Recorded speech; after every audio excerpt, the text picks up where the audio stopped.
In the late autumn of 1963, sometime between the middle of November and the first week of December, the precise date has never been established, a black Cadillac Fleetwood pulled to the curb on a quiet stretch of 145th Street in Harlem, New York.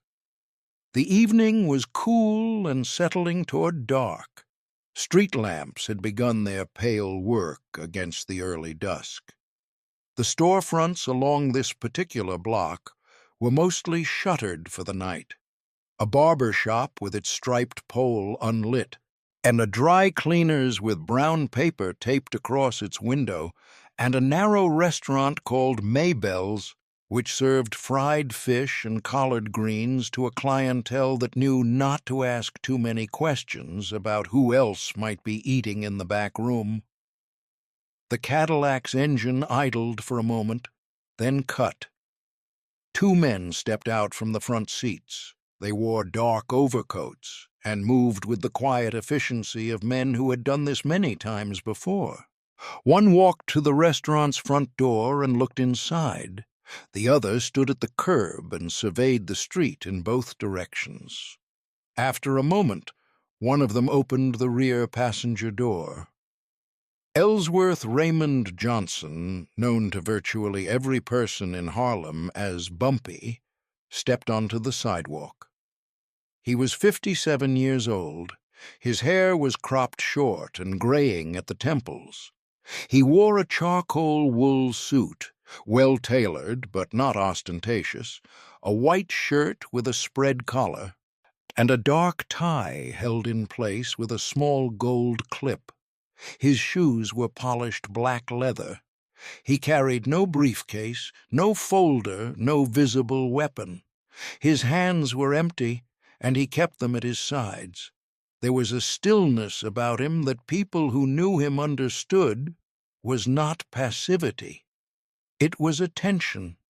He noticed everything: the parked cars, the windows above the storefronts, the rhythm of foot traffic on the cross street, and he processed it all without any visible reaction. He had been out of Alcatraz Federal Penitentiary for less than a year. He had served the better part of a decade inside, and the Harlem to which he returned was not the Harlem he had left. The heroin trade, which the Italian Mafia families had pushed into the neighborhood with ruthless efficiency during his absence, had hollowed out entire blocks. The numbers racket, which had once been the economic backbone of Black Harlem's underground economy, but was now largely under the control of the Genovese crime family. Johnson had come home to find his territory diminished, his influence eroded, and his community ravaged. Inside Maybelle's, the back room had been prepared. It was a small space, no more than 12 feet by 15, with a single round-tail table covered in a white cloth, 4 wooden chairs, and a sideboard with a coffee urn and a plate of sandwiches that no one would touch. The overhead light was a single bare bulb, but someone had fitted it with a frosted shade to soften the glare. The floor was linoleum, cracked in places but swept clean. There were no windows. The only entrance was through the kitchen, past the stove where Maybelle herself was frying catfish, through a narrow hallway, and through a door that had been fitted years ago with a bolt on the inside. This was not a room designed for comfort. It was a room designed for conversations that could not happen anywhere else. And the other man had not yet arrived. Bumpy Johnson sat down at the table, adjusted the crease of his trousers, and waited. He was, according to those who knew him, a man of extraordinary patience when patience was required, and extraordinary violence when it was not. Tonight, patience was what had been called for. He had made the arrangement through 3 intermediaries over the course of 2 weeks. The first was a Harlem minister who had connections to the Southern Christian Leadership Conference. The second was a labor organizer in the garment district who had once done legal work for Johnson and who also served on a committee that raised funds for civil rights campaigns in the South. The third was a woman, her name has never surfaced in any account, who was said to have direct access to the office of Dr. Martin Luther King, Jr. Whether this chain of contacts was precisely as described, or whether it has been embellished or simplified in the retelling, cannot now be confirmed. What the oral tradition of Harlem preserves is this: the meeting happened, it was secret, and both men came alone except for their most trusted aides. To understand why Bumpy Johnson would seek such a meeting, it is necessary to understand what had happened to him in the weeks following his release from prison. Johnson had returned to Harlem expecting, if not a restoration of his former authority, and at least the respect that had once attended his name. For more than 2 decades before his imprisonment, he had been the most powerful black man in the neighborhood's underground economy. He had run the numbers, managed the policy banks, overseen the gambling operations, and maintained a network of protection that extended from the smallest street vendor to the largest after-hours club.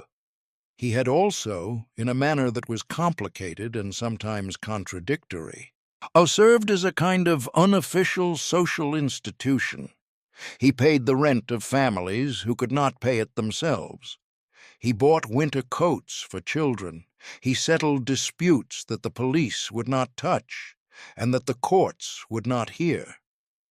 He was feared, certainly, but he was also, in a way that is difficult for those outside the community to understand, trusted. What he found upon his return was humiliation. Not from the people of Harlem, they still greeted him on the street, still deferred to him in the barbershops and on the corners, but from the power structure that now controlled the economic machinery of the neighborhood. The Genovese family, led at that time by Vincent Chin Gigante and his associates, had moved aggressively into Harlem during Johnson's imprisonment. They controlled the heroin pipeline. They had installed their own operatives in the numbers operations. They had, in effect, reduced the black leadership of Harlem's underground to the status of employees. Johnson, upon his return, was offered what amounted to a franchise arrangement. He could run a portion of the numbers business in a defined territory, but he would pay a percentage to the Genovese family, operate under their rules, and accept their authority over disputes. It was, in every meaningful sense, a demotion from sovereign to subordinate. Now, the insult was delivered not in private, but in a setting designed to communicate its meaning to everyone who mattered. According to accounts that have circulated in Harlem for decades, accounts that are consistent in their broad outlines, even if they differ in specific details, Johnson was summoned to a meeting at a restaurant in East Harlem on the Italian side of the neighborhood's invisible border.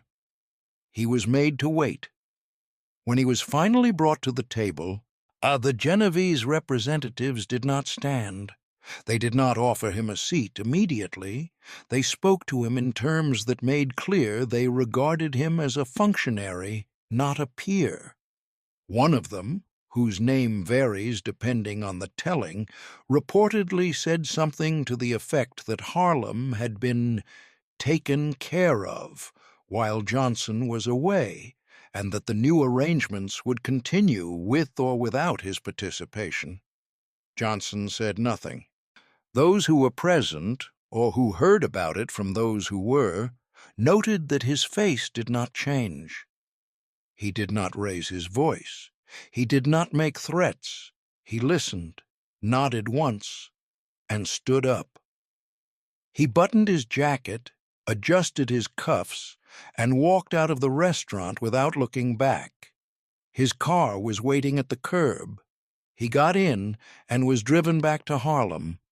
For the next several days, Bumpy Johnson was largely invisible.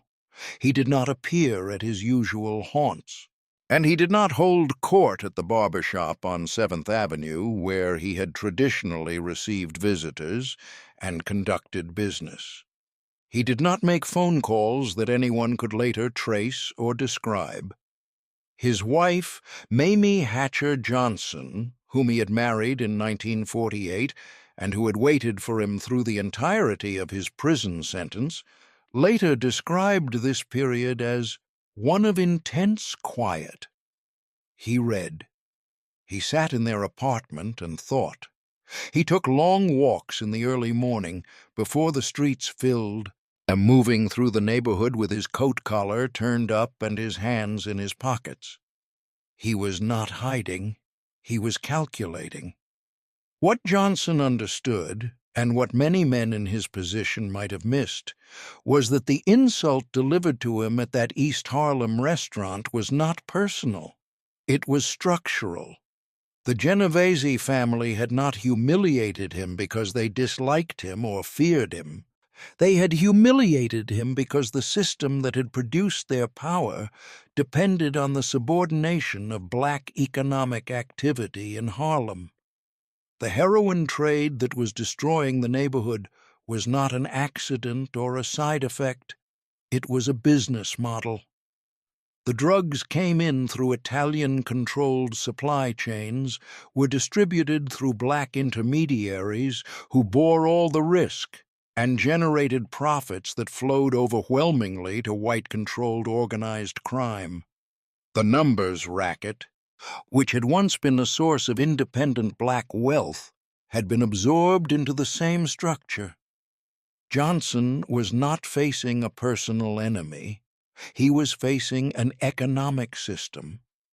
This realization, this shift from personal grievance to systemic analysis, was, in the accounts that have survived, the turning point.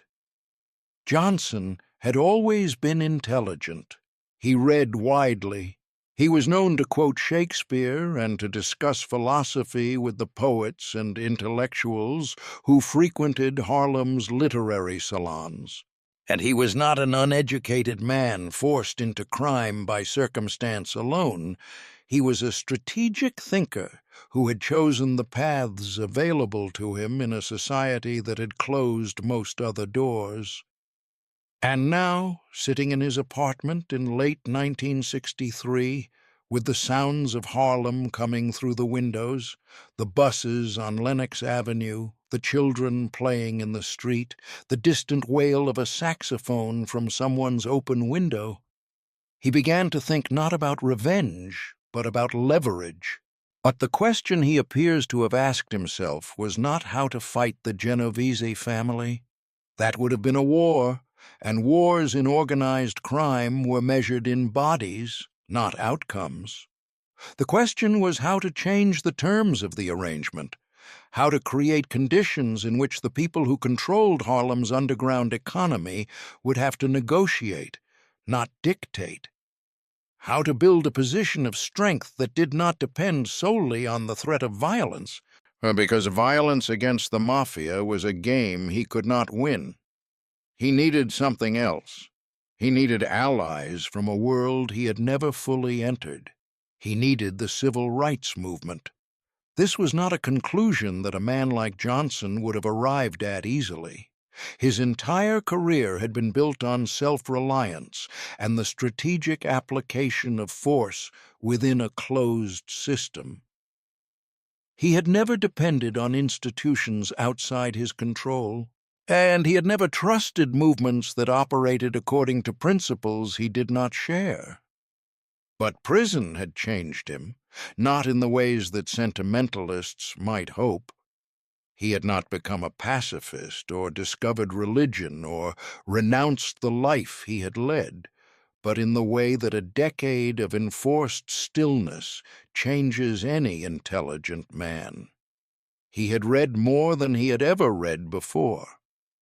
He had followed the movement from inside Alcatraz, reading newspaper accounts of the freedom rides, the sit-ins.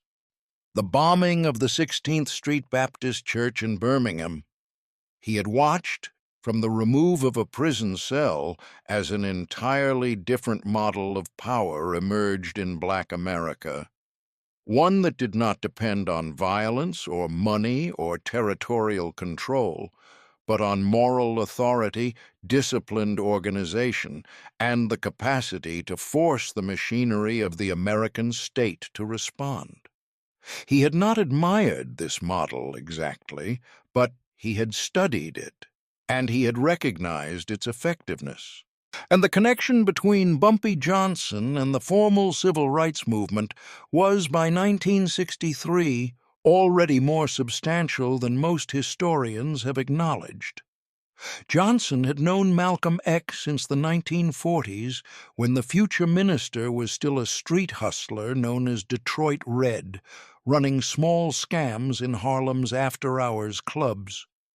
Their friendship had survived Malcolm's transformation from petty criminal to one of the most electrifying orators of the 20th century. Malcolm, by 1963, was in the process of breaking with the Nation of Islam, a rupture that would leave him increasingly isolated and vulnerable. He would, in the months to come, ask Johnson for physical protection, bodyguards from Johnson's network of trusted men, and Johnson would provide them, at least for a time. But Malcolm X, for all his brilliance, operated in a different sphere from the one Johnson now needed to access. Malcolm's power was oratorical and ideological. It moved crowds. But it did not move legislation. It inspired resistance, but it did not generate the kind of institutional pressure that could reshape economic arrangements. For that, Johnson understood, he needed the other current of the movement, the one that flowed through churches and courtrooms and the halls of Congress.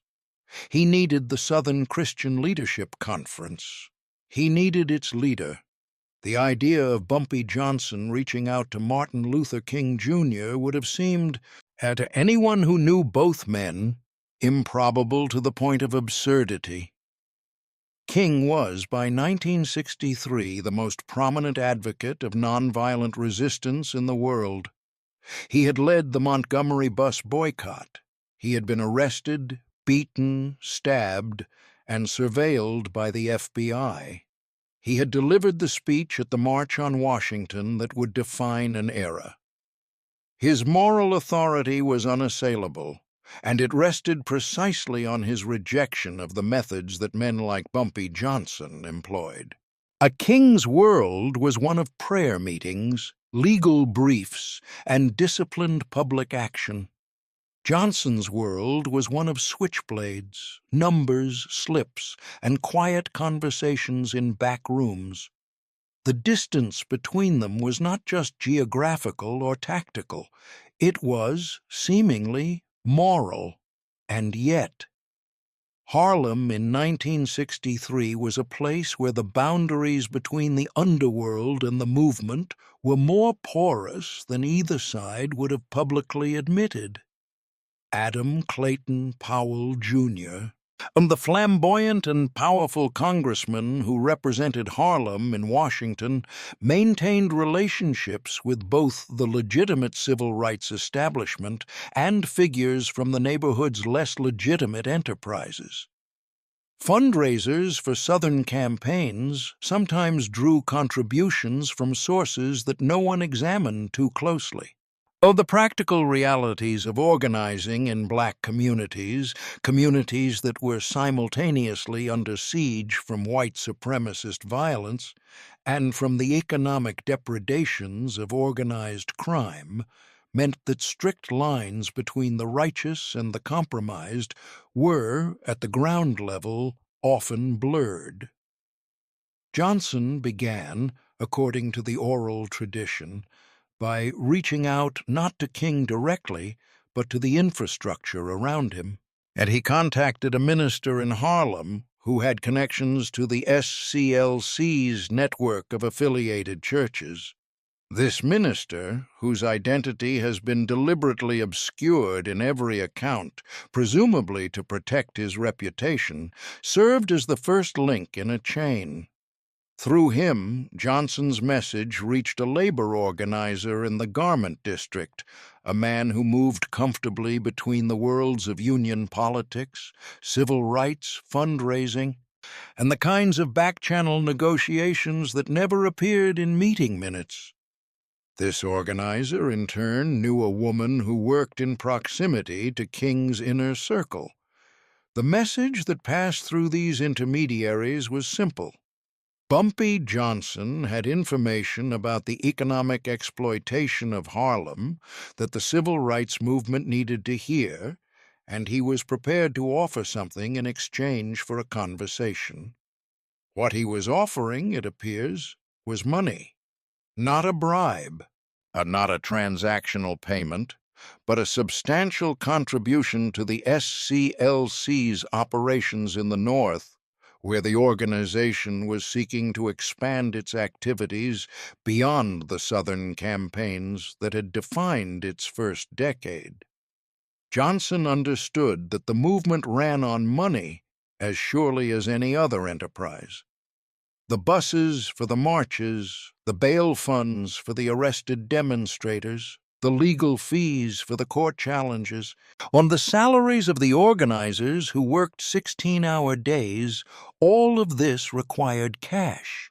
And cash was something that Bumpy Johnson, despite his diminished circumstances, still controlled. The strategy that Johnson appears to have conceived was not a simple exchange of money for political favors. It was more sophisticated than that, and it reflected a mind that had spent years studying power from every angle available to him. What Johnson wanted was for the civil rights movement to turn its attention to the economic structures that governed life in northern black neighborhoods. Specifically, the arrangements by which organized crime extracted wealth from communities like Harlem, while leaving those communities impoverished and addicted. He wanted the SCLC, with its moral authority and its capacity for public action, and to shine a light on the systems that the Mafia depended on for its operations, the complicity of white-owned banks that laundered money, the corruption of police departments that looked the other way, the political structures that allowed narcotics to flow freely into black neighborhoods, while law enforcement focused its energies on arresting black users rather than white suppliers. This was, in its way, a remarkably prescient analysis. The issues that Johnson wanted to surface, the connection between drug trafficking and systemic racism, the role of financial institutions in perpetuating economic inequality, the selective enforcement of narcotics laws, would become central concerns of the civil rights movement in the years to come. King himself, in the final years of his life, would turn increasingly toward questions of economic justice, culminating in the Poor People's Campaign of 1968. Johnson was, in effect, asking King to accelerate a trajectory that the movement was already beginning to follow. But there was a second layer to the strategy, and it was this layer that revealed Johnson's true cunning. If the civil rights movement brought public attention and moral pressure to bear on the structures that the Mafia used to exploit Harlem, it would not only benefit the community, it would also undermine the Genovese family's position. Increased scrutiny from civil rights organizations would bring media attention. Media attention would bring political pressure. Political pressure would bring investigations. Investigations would disrupt supply chains, compromise corrupt relationships with law enforcement, and make the cost of doing business in Harlem significantly higher for the Italian families that controlled the drug trade. The Mafia could survive a gang war with Bumpy Johnson. It could not so easily survive a moral campaign led by Martin Luther King, Jr. This was the core of the plan, to weaponize righteousness, not by corrupting the civil rights movement or by co-opting it for criminal purposes, but by aligning its goals with his own in a manner that served both. The movement wanted economic justice for black communities. Johnson wanted economic autonomy for black Harlem. These were not identical objectives, but they overlapped significantly. Yet the enemy of both was the same: a system of white-controlled economic exploitation that kept black people poor, addicted, and powerless. The economic pressure would work like this. First, the SCLC or its allied organizations would begin documenting the flow of narcotics into Harlem, who supplied them, who distributed them, who profited. This information, combined with King's capacity for generating public sympathy and media coverage, would create conditions for congressional hearings, federal investigations, and sustained journalistic scrutiny. Second, the movement would organize economic boycotts of white-owned businesses in Harlem that served as fronts for money laundering or that cooperated with organized crime. These boycotts, modeled on the successful campaigns in the South, would demonstrate that the community's purchasing power was a weapon that could be wielded with devastating effect. Third, the movement would support legal challenges to the discriminatory enforcement of narcotics laws, pushing for reforms that targeted suppliers rather than users, and that exposed the complicity of law enforcement in the drug trade. Each of these steps would, individually, create modest pressure. Together, they would constitute a siege. And the beauty of the strategy, from Johnson's perspective, was that every element of it was entirely consistent with the stated goals of the civil rights movement. And he was not asking King to do anything that King would not eventually have done on his own. He was simply asking him to do it sooner, and to do it in Harlem. And so, on that November evening in 1963, Bumpy Johnson sat in the back room of Maybelle's restaurant and waited.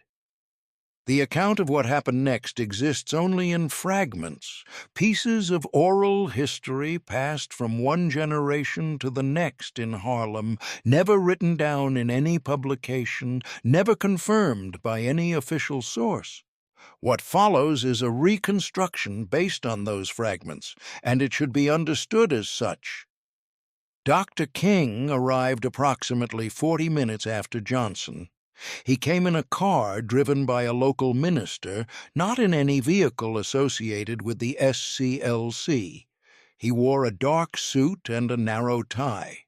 He was 34 years old. He entered through the kitchen, was led down the hallway by one of Johnson's men, and stepped into the back room.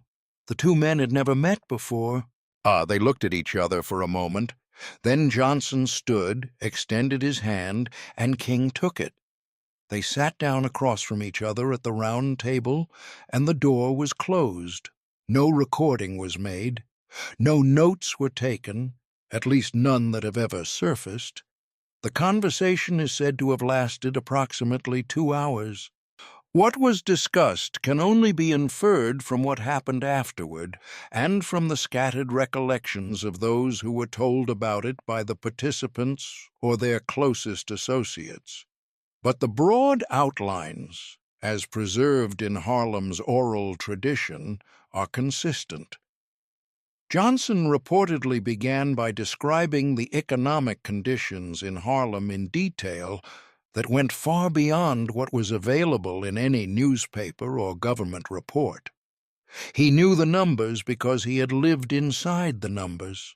And he described the volume of narcotics flowing into the neighborhood, the markup at each level of distribution, the amount of money leaving the community every week in the form of profits for organized crime families, that lived in New Jersey and Connecticut and Long Island. He described the corruption of the police precinct that covered Harlem, naming specific officers and specific arrangements. He described the banks that handled the money, the real estate companies that owned the buildings where drugs were sold, the political figures who looked the other way because looking the other way was profitable. King, according to the tradition, listened without interrupting. This was, by all accounts, characteristic of him in private settings. The public king was an orator of extraordinary power, capable of moving thousands with the rhythm and conviction of his speech. The private king was a listener, and he asked questions that were precise and penetrating. He did not moralize. He did not lecture. He absorbed information, and he processed it with a mind that was both analytical and deeply moral. What King is said to have told Johnson when he finally spoke at length was something that Johnson had not expected. He did not reject the analysis. He did not question the facts. He did not express shock at the extent of the corruption or the complicity of law enforcement. He already knew most of it, or had suspected it. What he said, in essence, was that the problem Johnson was describing was not a Harlem problem. It was an American problem. The same structures that allowed organized crime to exploit black communities in the North were manifestations of the same system of racial subjugation that the movement was fighting in the South. The forms were different. In Alabama, it was the denial of voting rights and the violence of the Klan. In Harlem, it was the denial of economic self-determination and the violence of narcotics. But the root was the same. And the root was a system that depended at every level on the subordination of black people for the profit of white people. This was, if the accounts are to be believed, the moment when the two men found their common ground. Not in tactics, not in morality, not in lifestyle, but in analysis. They both saw the system. They simply occupied different positions within it. The conversation is said to have moved after this point into specifics. Johnson laid out his proposal in the same methodical, unhurried manner that characterized his approach to all business. He did not rush. He did not oversell. He presented each element of the strategy as a logical step that followed from the one before it, building a case the way a lawyer might build an argument before a jury, except that his evidence was drawn not from law books, but from decades of first-hand experience with the machinery of exploitation. King, for his part, is said to have pushed back on certain points, not on the analysis, but on the risks. He understood, perhaps better than Johnson did, that any association between the civil rights movement and organized crime, however indirect, would be devastating if it became public. The FBI, under J. Edgar Hoover, was already conducting extensive surveillance of King and the SCLC. Hoover had described King as the most dangerous man in America. Any connection to a figure like Johnson would be weaponized instantly. Johnson's response to this concern, as it has been preserved, was characteristically practical. He was not proposing a public alliance. He was not proposing any alliance at all, in the formal sense.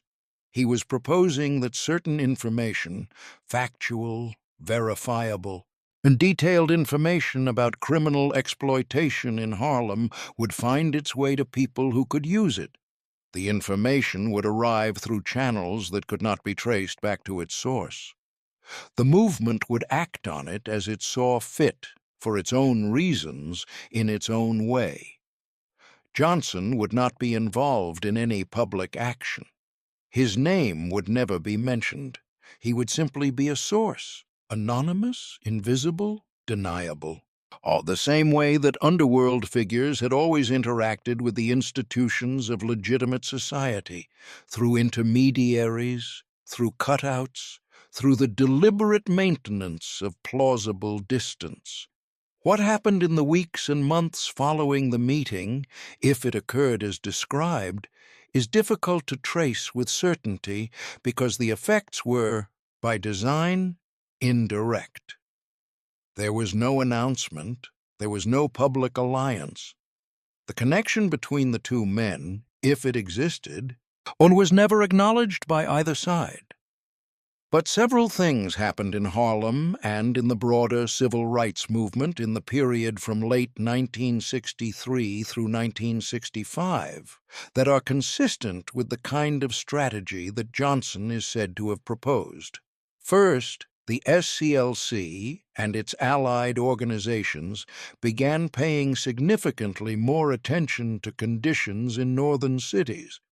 While the organization's primary focus remained on the South, on Selma, on St. Augustine, on the voting rights campaigns that would culminate in the Voting Rights Act of 1965, King and his associates began speaking more frequently about the economic dimensions of racial injustice. King's rhetoric shifted, gradually but unmistakably, toward questions of poverty, housing, employment, and the systemic exclusion of Black Americans from economic opportunity. This shift was driven by many factors, and it would be an overstatement to attribute it to a single conversation in a Harlem back room. But the timing is notable. Second, investigative journalists and civic organizations in New York began producing more detailed and more damning accounts of the heroin trade in Harlem and its connections to organized crime. Some of this journalism was the natural product of a moment when the civil rights movement was sensitizing the nation to racial injustice in all its forms. But some of it appears to have been facilitated by information that could only have come from sources inside the very networks that were being exposed. The kind of specific, detailed knowledge that Johnson possessed, names, amounts, routes, arrangements, began appearing in sanitized form in the pages of newspapers and in the files of congressional investigators. Third, the political pressure on organized crimes operations in Harlem increased measurably. Robert Kennedy, as Attorney General, and had already been pursuing the Mafia with unusual vigor, and his successor in that office continued the effort. But the specific attention paid to narcotics trafficking in black neighborhoods, and the framing of that trafficking as a civil rights issue rather than merely a law enforcement issue, represented a significant shift in the national conversation. It was no longer possible to discuss the drug epidemic in Harlem without discussing the racial dimensions of the system that produced it. Fourth, and most concretely, the economic conditions in Harlem began to shift in ways that were small but consequential. Community organizations, some of them newly formed and some of them newly energized, began organizing boycotts of businesses that were known to be connected to organized crime. These boycotts were never large enough to make national news, but they were effective enough to disrupt the day-to-day operations of several enterprises that the Genovese family used as fronts. And the cost of doing business in Harlem for the Italian families began to rise. These changes did not happen overnight. They accumulated over weeks and months, like water wearing its stone. There was no single dramatic moment, no confrontation that resolved everything. Power does not work that way. Power works through accumulation, through the steady application of pressure in ways that the target cannot easily identify or counter. And that is precisely how Johnson's strategy, if it was Johnson's strategy, appears to have functioned By the middle of 1964, the Genovese family's position in Harlem was under pressure from multiple directions simultaneously. Federal investigations, driven in part by the Kennedy Justice Department's ongoing campaign against organized crime and in part by the newly politicized attention to narcotics trafficking in black communities, had resulted in several arrests and the disruption of key supply chains.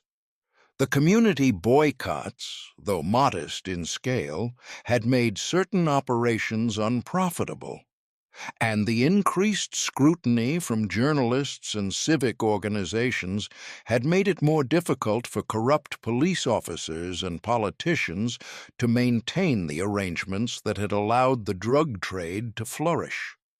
None of this, individually, was catastrophic to the Genovese family, and they were a large and diversified organization with operations throughout the Northeast. Harlem was one theater of operations among many, but the cost of maintaining their position in the neighborhood was rising, and the return on that investment was declining. The economics of exploitation, which had been so favorable during Johnson's imprisonment, were shifting. It was in this context that the terms of Johnson's arrangement with the Genovese family were renegotiated. The details of these negotiations are predictably obscure. They did not take place in courtrooms or in the pages of newspapers. They took place in the same kinds of back rooms and private conversations where such things had always been settled. But the outcome was clear. Johnson's territory was expanded, his percentage improved, his autonomy increased. He was no longer a franchise operator, he was once again a principal. The men who had made him wait at that East Harlem restaurant now sent representatives to his table, and those representatives were respectful. This was not a complete victory. Johnson was still enmeshed in a system of organized crime that was destructive to the very community he claimed to protect. The heroin that poisoned Harlem's young people did not stop flowing because Bumpy Johnson had negotiated better terms for himself. And the fundamental contradiction of his position, that he was simultaneously a beneficiary and a victim of the system he operated within, remained unresolved and perhaps unresolvable. But within the narrow parameters of the world he inhabited, he had achieved something remarkable. He had used the moral force of the civil rights movement as a lever against organized crime, and he had done so without corrupting the movement or compromising its integrity. Threats, which had been the Genovese family's primary instrument of control, ceased to be effective. When the costs of confrontation include not merely the physical risks of a gang war, but the political risks of becoming a target of the civil rights movement, the calculation changes fundamentally. Violence is a tool of the strong against the weak. When the weak acquire allies who operate in a different dimension of power, moral, political, institutional, the strong must negotiate. This is what happened. The Genovese family did not become Johnson's friends. They did not develop respect for him as a person. They simply recognized that the cost of subordinating him had become higher than the cost of accommodating him. The visible evidence of Johnson's restored position was apparent to anyone who walked through Harlem in 1964 and 1965. He was seen again at his regular establishments, at Wells' restaurant, at the barbershops on 7th Avenue, at the social clubs where the neighborhood's power brokers gathered. He resumed his practice of distributing money to families in need, of paying for children's school supplies, of intervening in disputes that the formal institutions of justice could not or would not address. His stature in the community which had been uncertain upon his return from prison, was now firmly re-established. Yet he moved through the neighborhood with the unhurried confidence of a man who knows his position and does not need to assert it. But the more significant victory was not about Johnson himself. It was about the conversation that his strategy had helped to initiate. The idea that the economic exploitation of black communities was a civil rights issue, that poverty, drug addiction, and the extraction of wealth by outside forces were not merely unfortunate conditions, but symptoms of a system of racial oppression, gained ground steadily through the mid-1960s. King's own thinking moved in this direction with increasing urgency. By 1966, when the SCLC launched its Chicago campaign to address housing discrimination and economic inequality in the urban North, the framework that Johnson is said to have articulated in that back room had become central to the movement's analysis. By 1967, when King began planning the Poor People's Campaign, the connection between racial justice and economic justice was the explicit foundation of the effort. It would be too much to claim that Bumpy Johnson's alleged meeting with King caused this shift.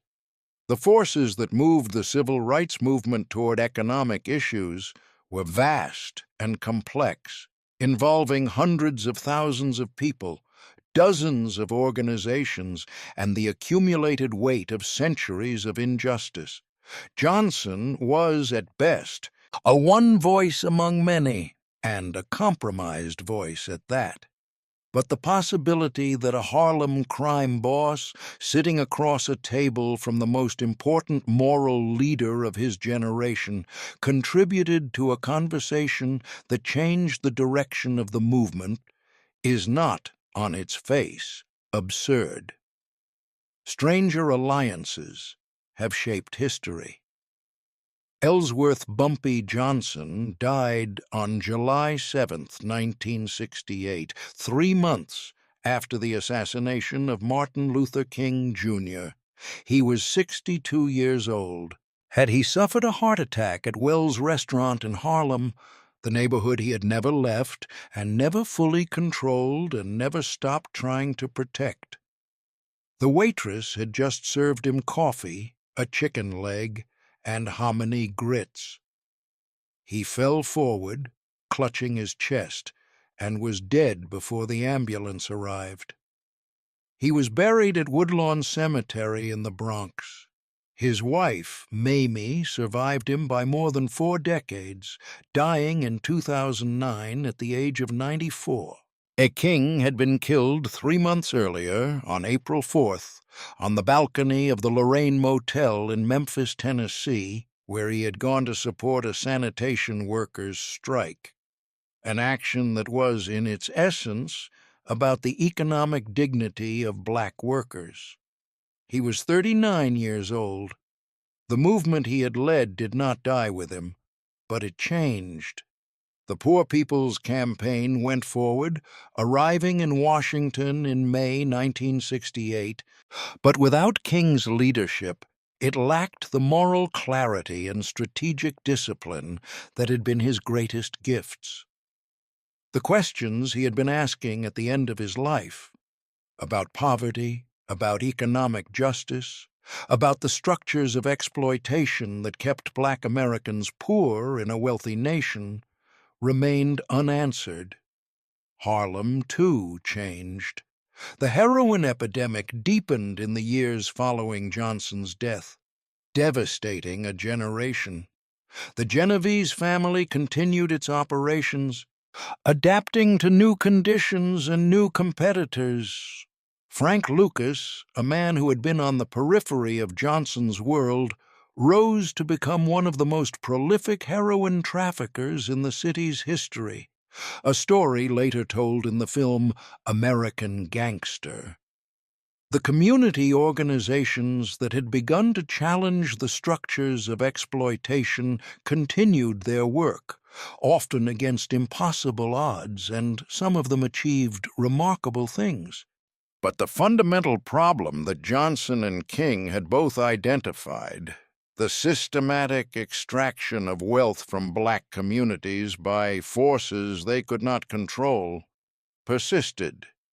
Whether the meeting in the back room of Maybelle's restaurant actually happened remains, and may always remain, a matter of oral history rather than documented fact.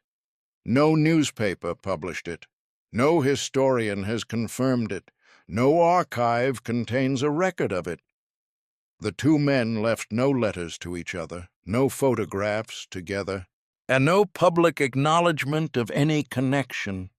The story survives only in the memories of those who say they heard it from those who say they were there, a chain of testimony that grows thinner with each passing year.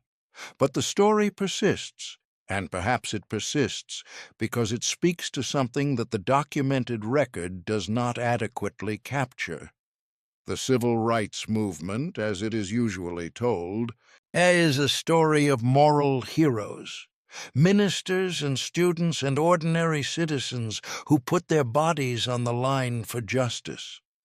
This is true, and it is important, and it should never be diminished. But the movement also operated in a world of compromise, of tactical alliances, of difficult choices made by imperfect people in impossible circumstances.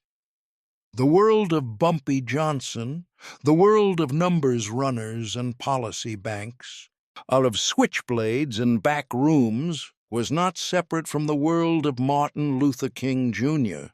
They were different neighborhoods of the same city, different expressions of the same struggle, different answers to the same question. How do black people survive and build power in a country that was designed to deny them both? Johnson answered that question with cunning and violence and a form of community loyalty that was inseparable from self-interest. King answered it with faith and nonviolence and a vision of justice that encompassed even his enemies. Neither answer was complete. Neither man achieved everything he sought. But the possibility that they once sat across a table from each other, in a small back room in Harlem, and recognized in each other something that the world outside could not see, that possibility is worth preserving. Not because it is certain, but because it illuminates a truth about power that both men understood, that it does not come from any single source, that it is built through alliances that would seem impossible to those who have never needed it, and that the distance between a prayer meeting and a back room is shorter than anyone on either side would like to admit. The room at Maybelle's, if it existed, is long gone. The restaurant closed decades ago. The building has been torn down or repurposed. Harlem itself has been transformed by gentrification, by waves of immigration, by the relentless churn of a city that never stops remaking itself. The men who might have confirmed or denied what happened in that room are dead. The story has no corroborating documents, no physical evidence, no official record. It has only the weight of its own internal logic and the persistence of those who continue to tell it. And perhaps that is enough. Not every consequential moment in history is captured by cameras or preserved in archives. Some of the most important conversations in the life of a community happen in rooms that were never meant to be remembered, rooms with no windows and bolted doors, where the only record is what the participants carried out with them in their minds. The back room at Maybelle's may have been one of those rooms, or it may be nothing more than a story that Harlem tells itself about a time when two very different forms of black power sat down at the same table and for a few hours spoke the same language.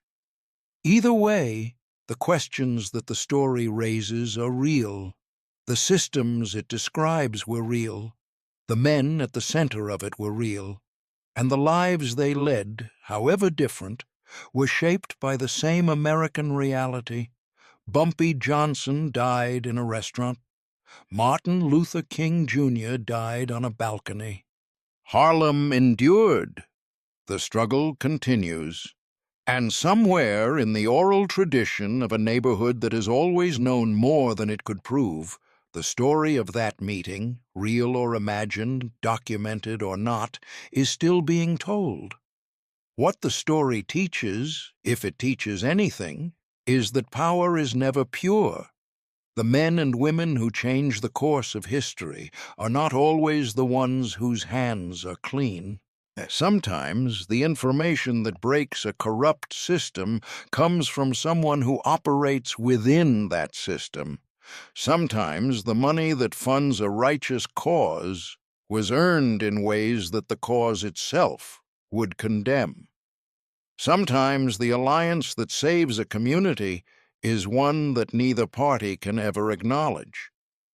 This is not a comfortable truth. It does not fit neatly into the narratives we prefer, narratives in which good and evil are clearly divided, in which heroes are unblemished and villains are unredeemed. But it is a truth that anyone who has lived in a community under siege will recognize immediately. When the system is designed to crush you, you use whatever tools you can reach, and you do not apologize for reaching. Bumpy Johnson reached, and he found something unexpected, a man of faith who understood the architecture of exploitation as clearly as any crime boss ever had. Martin Luther King Jr. reached, and he may have found something equally unexpected, a man of violence who understood the need for structural change as clearly as any theologian. Whether their hands ever actually touched across that table in the back of Maybelle's restaurant, the space between them, between the underworld and the movement, between the switchblade and the sermon, between the numbers slip and the legal brief, was smaller than anyone outside either world could have imagined. That space, narrow and charged and full of possibility, is where the real history of Black America has always lived. Not in the monuments or the textbooks alone, but in the rooms that no one recorded, the conversations that no one published, and the alliances that no one will ever fully understand.